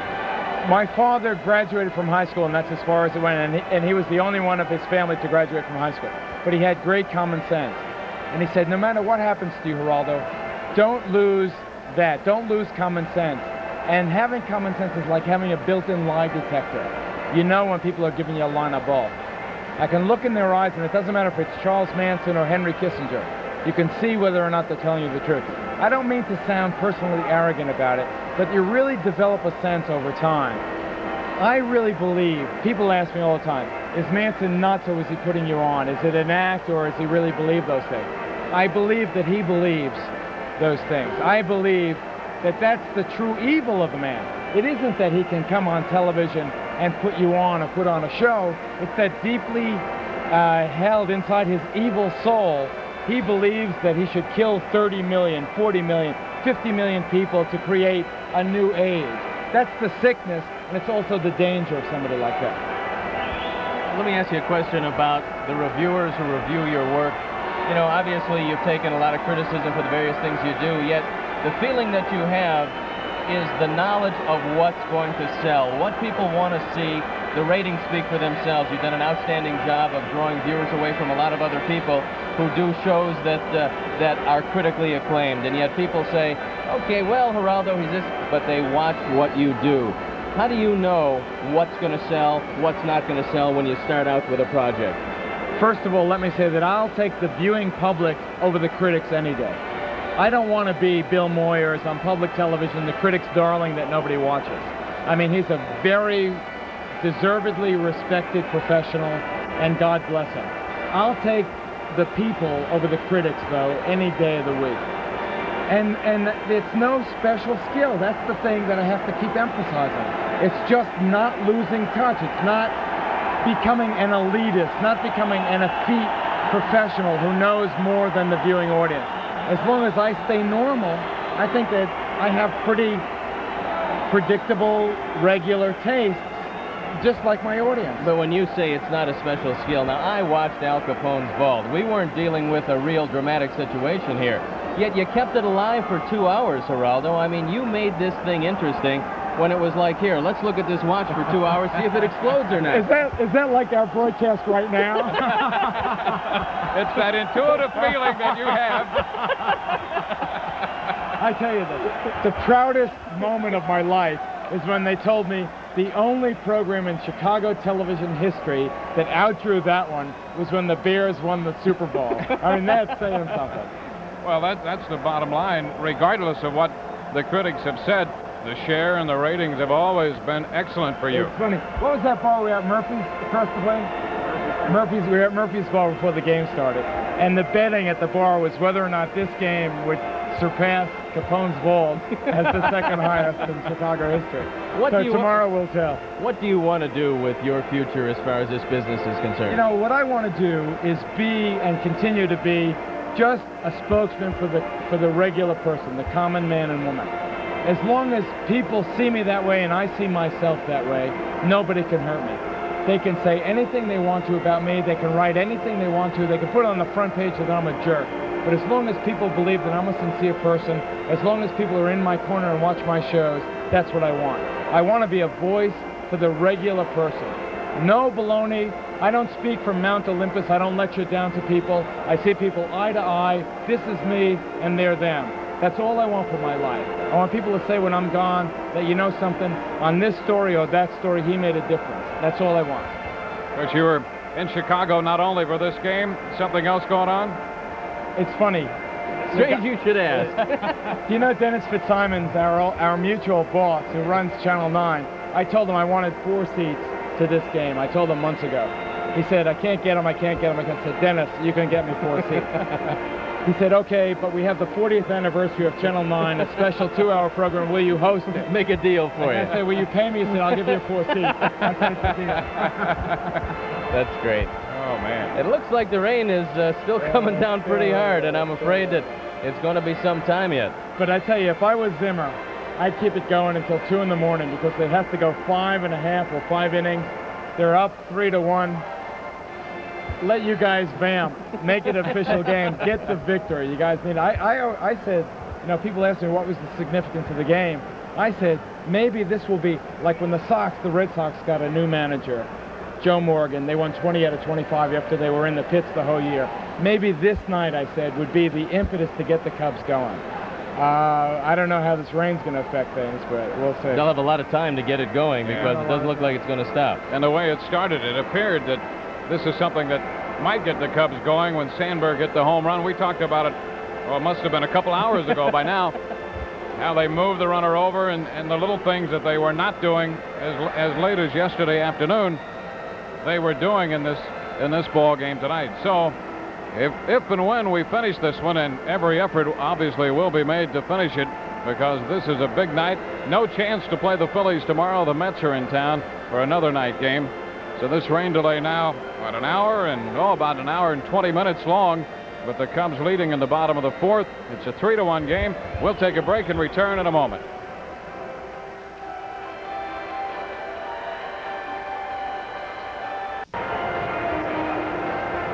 This is Steve Stone. This is Dewayne Staats from Wrigley Field. We're through 3.5 innings when the rains came, with the Cubs leading the Philadelphia Phillies here 3-1. I'll say this, if the Phillies were a little upset that they were playing a night game instead of a day game today and would be a little late getting out of Chicago, they're going to be later than they thought leaving town tonight. Doesn't look like the rain is going to let up at all, so it becomes a very difficult decision right now for the Cubs, for the umpires, everybody involved with this one, because these tickets then are tickets that you have to redeem at another time. There's a lot of sellouts between now and the end of the season, people speculating on when the next night game would be. And so the people here, this is not an official game yet, and so they'd have to reschedule this as part of a Philly doubleheader. That's exactly right. They have one trip left in here before the season is over, and they'd tack on a game there, and we'd have the makeup as part of a doubleheader.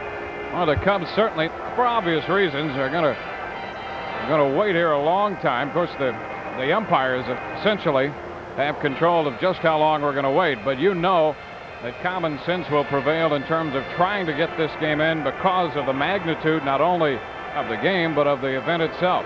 I think the question is right now, we've been out a while, what will Rick Sutcliffe do when the Cubs come back? And I still think there will be some baseball tonight, even though it is raining hard right now, but Rick Sutcliffe had a back problem. It was touch and go whether he'd start for a while, and Mike Bilecki was ready to go if Rick Sutcliffe couldn't go. Of course, as you know now, Sutcliffe did go to the mound. He has a 3-1 lead. No pitcher likes to come out of a ball game, especially when they're 2 innings away from getting credit for the victory, or in this case, just an inning and a half away from getting the victory. I don't know what's going to happen. I think he's got to be stiffening up, Dewayne, and they might decide to go to the bullpen if and when they do start this again. Yeah, I think you're absolutely right. Well, of course, it remains to be seen, but it would be tough to think that Sutcliffe, nursing the back to begin with to make the start, would be able to come back after this long a layoff. We're talking, an hour and 15 minutes or so right now, and you know how difficult that is for a pitcher who's healthy, and then if you have some kind of an ailment, it makes it all the more difficult. I think we have to look at the bright side of this event, though. Obviously, you look at the drawbacks, the fact that a lot of people came here. A lot of people right now are enduring this rain delay, but for you and I, Dewayne, we've got the tuxedos. It's easy for us to go out, pick up a waiting job for the rest of the night, serve a few bottles of wine, and probably go home from there. Can I get you something to drink before dinner? I think we're going to probably need it after this one.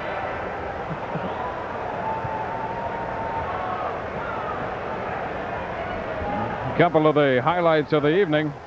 On the heels of the Phil Bradley home run in the first, Ryan Sandberg's first inning home run to make it 2-1, and then the Cubs scored a run in the third on the single by Rafael Palmeiro. The Cubs providing a little entertainment for themselves and the fans here. Nobody's left, you know that for sure. Fans here, and still all 556 members of the media has converged on Wrigley Field for this one. Everybody's still here at the ballpark, including Jim Frey. Jim, nice to see you this evening. I'll tell you, step right in and join the talk show. Because now we don't have to speculate on what you're going to do. We have you right here. You can tell us what you're going to do. Well, I've been listening to you. Now you got quite a telethon going on here. What's your charity tonight? Well, I think the charity now is baseball for the Cubs as far as the people turning out tonight. And I know you knew this was going to happen, but did you think it could possibly happen with the record numbers that turned out? Well, we expected that we were going to have a full house, but I think the attitude and the atmosphere was even greater than I expected. I mean, I was down on the field during batting practice and walking through the stands. The people were just unbelievably good. Everybody was upbeat, and everybody was just enjoying the heck out of it. And I was thrilled, and I was really praying that we could get through this, and maybe we will get lucky yet tonight and be able to finish. Jim, you've been around some great moments in baseball. League Championship Series, the World Series, and this one, in terms of electricity, I'm going to guess would almost match those.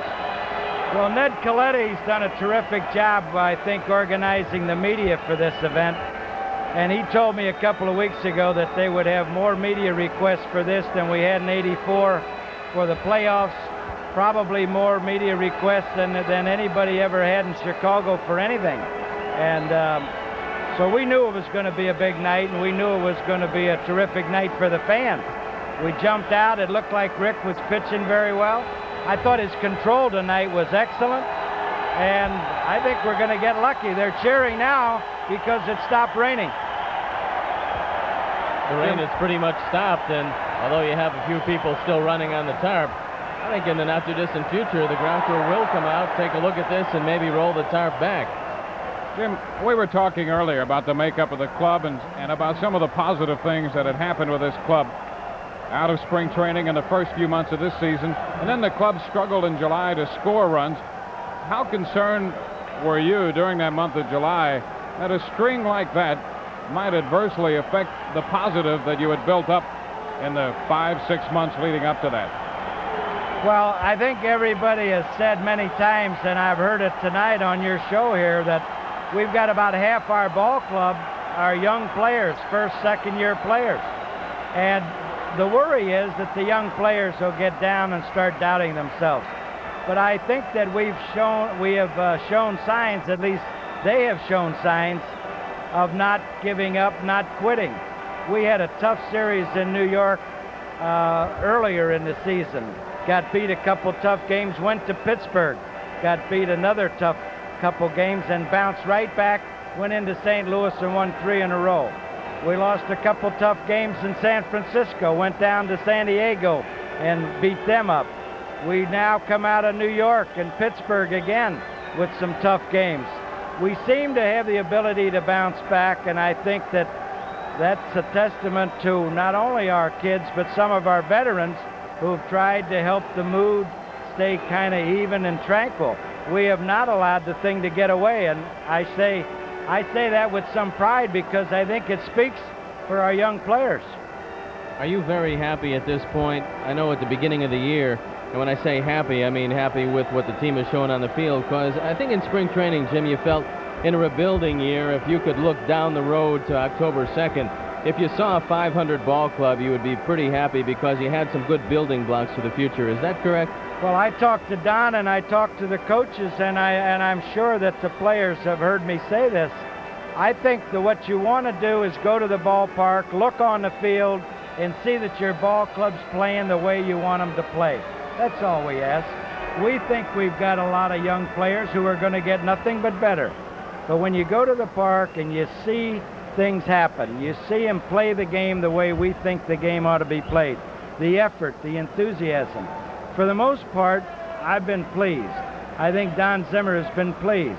There are times, of course, when you get frustrated, when things don't go your way, and when maybe you don't execute or do things the way we'd like to have it. But for the most part, we're very happy with it.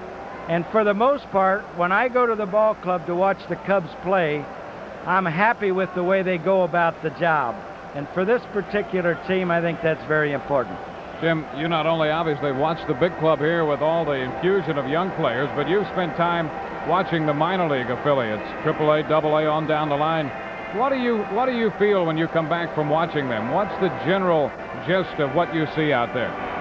Well, there are a lot of good things that happen there, too. At AAA, I saw, I was there in the middle of May. At that time, they were playing very well. They were hitting the ball. The pitching was very good. And I saw a group of young instructors and the manager, Pete McCannon, do a lot of hard work with these ball players. At Pittsfield, when I went in there, they had a couple of instructors there. And I saw them take them out early in the afternoon and work on fundamentals and give some of our players extra work. From that perspective, I'm very pleased. There are some things, of course, I guess we all get upset with execution. You wonder about to what extent are we doing everything we can to get our players prepared to play in the major leagues. I'm not upset. I'm concerned, and I'm going to continue to pay attention to the minor leagues and do everything I can and maybe help the minor league people do what they can so that our players get better prepared for moving up the ladder to AAA and eventually the major leagues. This was your first draft, and when you go back down and you evaluate, and I'm talking about from Ty Gainey on down, were you very happy with the players you were able to sign out of this draft? Well, Ty Griffin was our number one draft, and I think everybody that's seen him is very happy with him. He's with the USA team. They're preparing to go over and play in the Olympics. I saw him on television 2 nights ago. He's an outstanding young player, and I'm very happy with that. We had one of our high drafts come up with a bad arm early on. I wasn't too pleased with that, but not much you can do. we've got 3 or 4 hitters that we think are going to be good players. We're probably going to end up with 3 or 4 young pitchers that have a chance. And I think realistically, if you come out of a draft with a half a dozen guys who have a chance to be major leaguers, I think you have to be pleased. This was not a particularly strong draft. 1989 is supposed to be a better draft. But we're pleased in terms of percentages and numbers. We think we've got our share of prospects. When do you get to the point where you say, okay, I've seen enough of Mike Harkey at the AAA level. Now I think he can come up here without being embarrassed. I know that his ERA is a lot higher at the AAA level than when he was dominating in AA. Have you seen enough to tell you that somewhere down the road this man's going to be not only a major league pitcher, but a good major league pitcher? Well, the only thing I've really seen about Harkey is reports. Of course, every time he pitches and every game that we play in the minor leagues, we've got 7 teams, and I get daily reports on each team. And I know about what he's done statistically. I'm probably going to go see Mike Harkey pitch in the next week or 10 days. I'd like to see him. They're getting down towards the end of AAA. They're going to be done towards the end of August and hopefully get in the playoffs. But I want to see him down there, and I want to go in. I'm going to make a call in the next day or 2 and schedule a visit so that I can see him. Where he is now, my guess is that he's lives with the fastball. He's improved in terms of location. He's improved in terms of number of changeups and curveballs. But I think he's still a boy that lives with the fastball when he gets in a jam. If he falls behind, he's got to go to the fastball. We're very encouraged. I'm not sure that 88's the year for him. I think maybe 89 will be his year. Jim, we've heard so much the last couple of years about Dwight Smith, the outfielder. What's his status now in your mind? How do you read his situation? Well, I think Dwight Smith is another guy. When you talk about prospects, everybody talks about tools. I've made a lot of speeches this year to the scouts and minor league people about tools. The easiest thing in the world to say is a guy who's got a lot of tools. The hardest thing to say is he's a baseball player. He knows how to play. He's an instinctive player. He does the right thing, and he can help you win baseball games. I'd much rather read that than he has tools. I think that Dwight Smith needs work offensively in terms of being consistent on the bases. He needs to be consistent in the field. He's a mistake-type player with great tools. We have hopes that he's going to develop, but again, it may take him some time. I know that number one, you're not going to want to get into specifics, but we hear all the trade rumors around and lack of trades. Of course, the Red Sox just made the deal a week or 2 ago to get Boddicker. The Orioles then looking for some young players. What's your feeling now, the last 6-7 weeks of the season, in terms of the actual movement in not only trade rumors, but actual deals? Well, you would think that if somebody's going to do something to try to get in the pennant race, they would do it before September. They usually do it 2nd, 3rd week of August. We're just now getting to that point. As a matter of fact, there is some interest, general interest, about what teams want, and I think it's accurate to say that some of the contenders are looking for pitching, and some of the contenders are looking for people to help them pinch hitting or come off the bench or whatever. I've had conversations with several teams. When I try to get specific, and to answer your question, I can't be specific because I haven't gotten anybody else to be specific with me. So I think I'm going to just try to be patient and ride it out.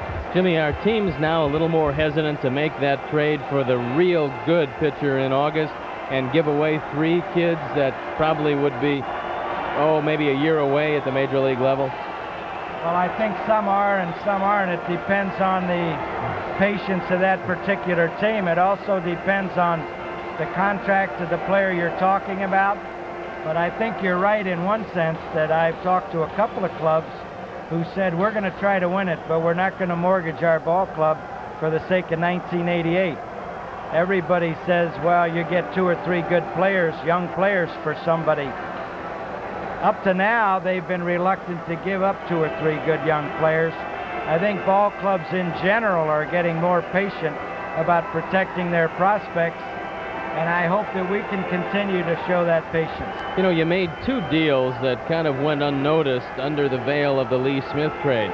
The one was the acquisition of Vance Law as a free agent, which has turned out to be just an outstanding thing for the Cubs. The other was trading Leon Durham and getting Pat Perry. A lot of people said, well, who exactly is Pat Perry? And yet he's turned out to be a pretty good player. You have to be very proud of those 2 deals. Well, that's nice of you to say that. I feel pretty good about that. I feel pretty good about a couple of the other trades, too. I think that what Geraldo has done is exactly what we thought he might be able to do, and he has performed without a whole lot of luck this year.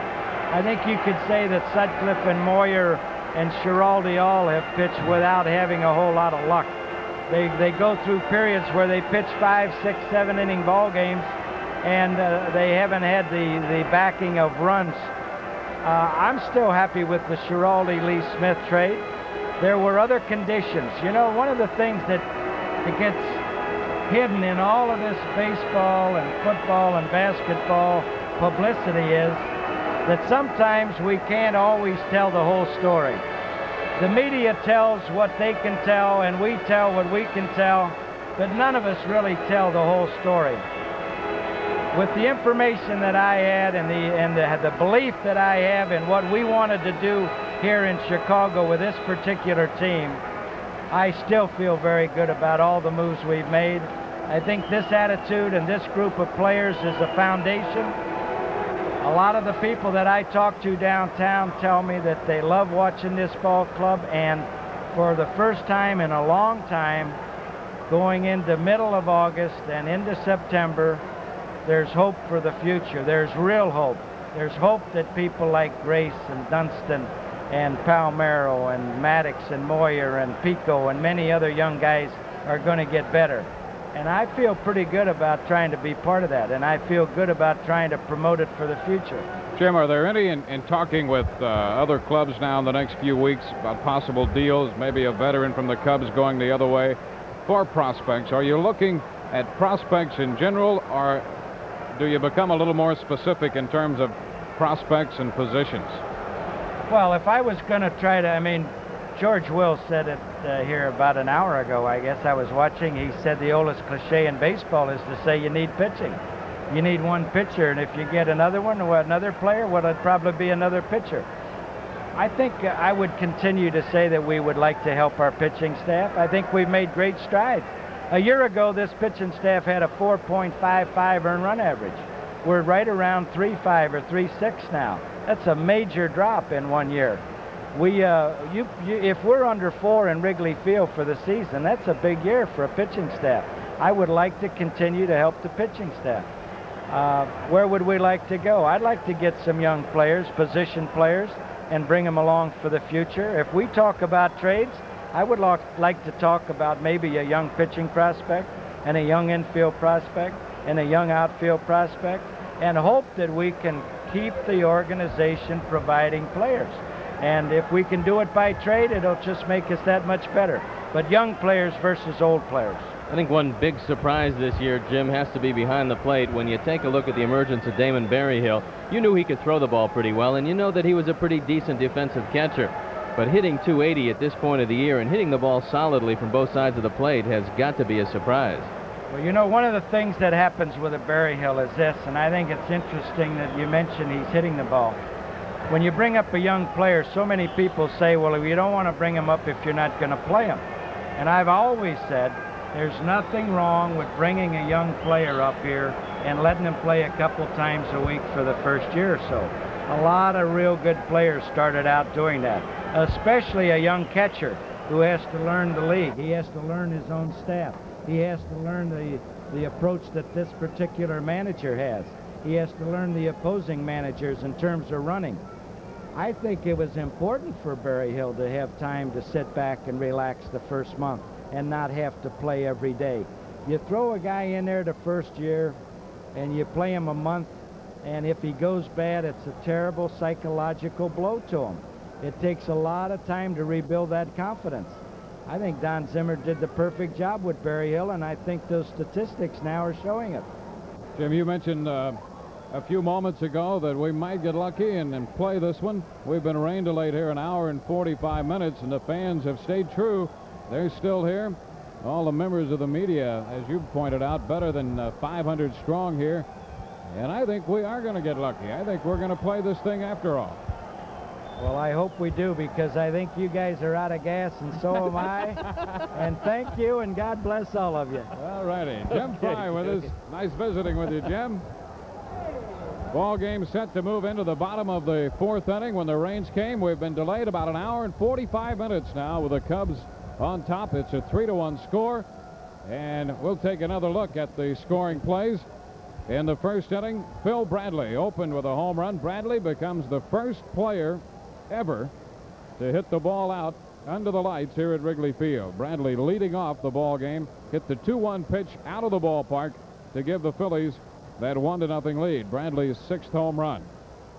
But the Cubs came back rather quickly in the bottom half of the first inning with Kevin Gross, the big right-hander, on the mound for the Philadelphia Phillies, making his 24th start.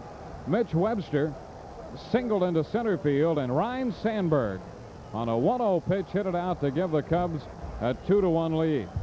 Coincidentally, the Phillies, who played the Cincinnati Reds in the first Major League night game ever in 1935, lost that game 2-1. But the Cubs were to add another run in the third when Rafael Palmeiro singled into right, scoring Ryne Sandberg, who had opened the inning with a walk, had stolen second, been bunted over to third, and scored on the single by Rafael Palmeiro. Don Zimmer looking on as two guys in tuxedos continue with the show. And look who we got in the middle now. Hey, Tom Dreesen. And you said that well together, by the way. You know, there's room. The Everly brothers came back. You guys could come back. I'm telling you, we got the format. This Sit in a baseball broadcasting booth, wear tuxedos, and just keep bringing people in. This has been one of the most exciting nights of my life, I have to tell you. It's been one of the more exciting nights of our lives, too. And are we happy you're here? I don't think we can express how happy we are. I mean, I was watching you guys in the Stadium Club, and there's no threat of you guys ever kicking letters. I'll tell you what, if you've got 30 minutes, come on, Steve. This is really, I'll tell you something interesting. Before the game started, Jim Dowdle, the CEO of Tribune Broadcasting, I said to him, and this is the God's honest truth, I said, Jim, I'll bet you $10 who will hit the first home run on the Phillies, and I'll bet you $10 who hit the first home run on the Cubs. And he said, okay. He said, who do you want? I said, I want Chris James of the Phillies. He said, I want Bradley. Truth. I said, okay. Who do you want on the Cubs? He said, I'll take Dawson. I said, I'll take Sandberg. So you broke even. And we broke even. I couldn't believe Bradley walks up and hits one out of the park. Sandberg walks up. I'm in the wrong business, you know. You became an instant believer when Bradley hit that one out. I couldn't believe it. I mean, I was shocked because he's only hit 5 home runs all year long, and Ryan hasn't hit one since May, right? A long time. Yeah. The fans are getting pretty anxious here because the rain seems to have held off for some time now, and yet nobody's come out to do anything about the tarp. But I think we're getting to the time when they're going to start taking it off. Yeah, I think so, too. I think we're going to play this game. Incidentally, I'm here for the duration, fellas. I'm not ever going back to California. I flew in for this game, and if this game takes 6 months, I'm here. It may. And it may as well. What are you 4 up months to? already. Yeah, what are you doing? Well, you know, one of the reasons that I'm in town, the Bally Grand Hotel and Casino in Las Vegas is roasting Harry Caray on November 19th, and I'm the roast master. And it's $100 a plate, black tie affair, and all the proceeds go to Maryville Academy, which you know is for abused orphans out here. And Harry has graciously accepted the honor of being roasted. And Mr. Frank Sinatra is going to be the honorary chairman, and a lot of us are coming in for that event. And for those of you who want to be there, they can call area code 702-739-4111. United Airlines is offering a big discount. You can call United Airlines about that. The Valley Hotel is offering a big discount for that weekend because all the proceeds go to charity. But it's going to be a Chicago weekend in Las Vegas on November 19th. And there are a lot of Chicagoans in Las Vegas already. Steve and I thought we'd go a couple weeks early just to polish the routine. And get I think acclimated. So. You know, there's a chance of you guys working in the lounge. Seriously. And remember, that's how Wayne Newton started, so don't knock it. You know, you guys, Steve, I've been on the golf course with Steve, and he loves to gamble, so I know that he'll lose at least $4 or $5 in the 3 days that he's there. He picked up dinner the other night, though. I want you to know that. On his behalf, Under oath. Wait. He did. You know, I saw him. There's a lot of things you can tell me. You can't. If you look up the word parsimonious in the dictionary, there's a picture of Steve Stone right alongside. No, I have the check bronze back home. I still have. In fact, occasionally I bring it to the park to show him just to remind me. All right. I've gone to his own restaurant in Phoenix, Arizona, and when a check came, he somehow was in the John. It was over $10. I told you, if you can keep it under 10, you're going to be in good shape. I'll go along with that. How'd you like the opening ceremonies of this one when Billy Williams and Ernie Banks went out there? It had to be just a thrill for everybody who has been associated with Chicago baseball for many years. It was really emotional. I mean, I grew up in Harvey, Illinois, as you guys know. I grew up in White Sox territory as a boy. I was the only Cub fan really in that neighborhood, and when I was 7 years old, I could take a punch better than any kid in my neighborhood. It's true, the Polish kids in my neighborhood, Tommy Szumtek, Switek, Joe Hazier, they were all the Polish kids in my neighborhood were White Sox fans. And so whenever I would, cheer for the Cubs, I ended up having to, a slight fisticuffs. But, I came here when I was 6 years old. I used to shine shoes in taverns and for 6 years. And I would bring home my money. My brother and I would shine shoes in all the taverns in Harvey. Excuse me. And we'd bring home the money to my mother. And my mother would take the money for groceries, but she'd put a nickel in a cracked cup in a cupboard. And after she got enough money, she would say to my brother and I, take the elevated train downtown, the IC downtown, then the elevator to Wrigley Field, and we would sit out in the bleachers. And we would watch players like Andy Pafko, Wayne Terwilliger. I remember names no one remembers, Of course, DeFondi, Phil Cavaretta, before DeFondi, players like that. Bill Nicholson. I remember these as a little kid growing up, and I'm aging myself. Speaking of names, we've got a couple of the great names that Steve mentioned a moment ago, Ernie Banks and Billy Williams, during the ceremonies. Arnie's got those coming up for us. It was a great feeling. There's no question the electricity in the ballpark. When these two fellas walked out of the dugout and toured the mound, boy, they are, I guess, the embodiment of what the Cubs spirit is and has been for a long time all about. No question. But I played in Ernie Banks' golf tournament today, and I was MC for his event. And both the guys were there, two Hall of Famers from the Chicago Cubs. And to see them walk out today, it was just, I got chills. I'll tell you the truth. You know who I missed? Ron Santo. I really thought Ron Santo with 10 Golden Gloves, I thought Ron Santo might have been out there as well. And I wished he would have been. Well, I think everybody that was associated with the '69 Cubs holds a special place in the hearts of all Cub fans. I think it's a testament to Chicago when you see how these fellas are greeted every time they step on the field. And I think the loyalty of this city toward their sports heroes, and it doesn't matter what sport it is. I mean, you've seen it in basketball, you've seen it in football, especially with these two fellas now throwing out the first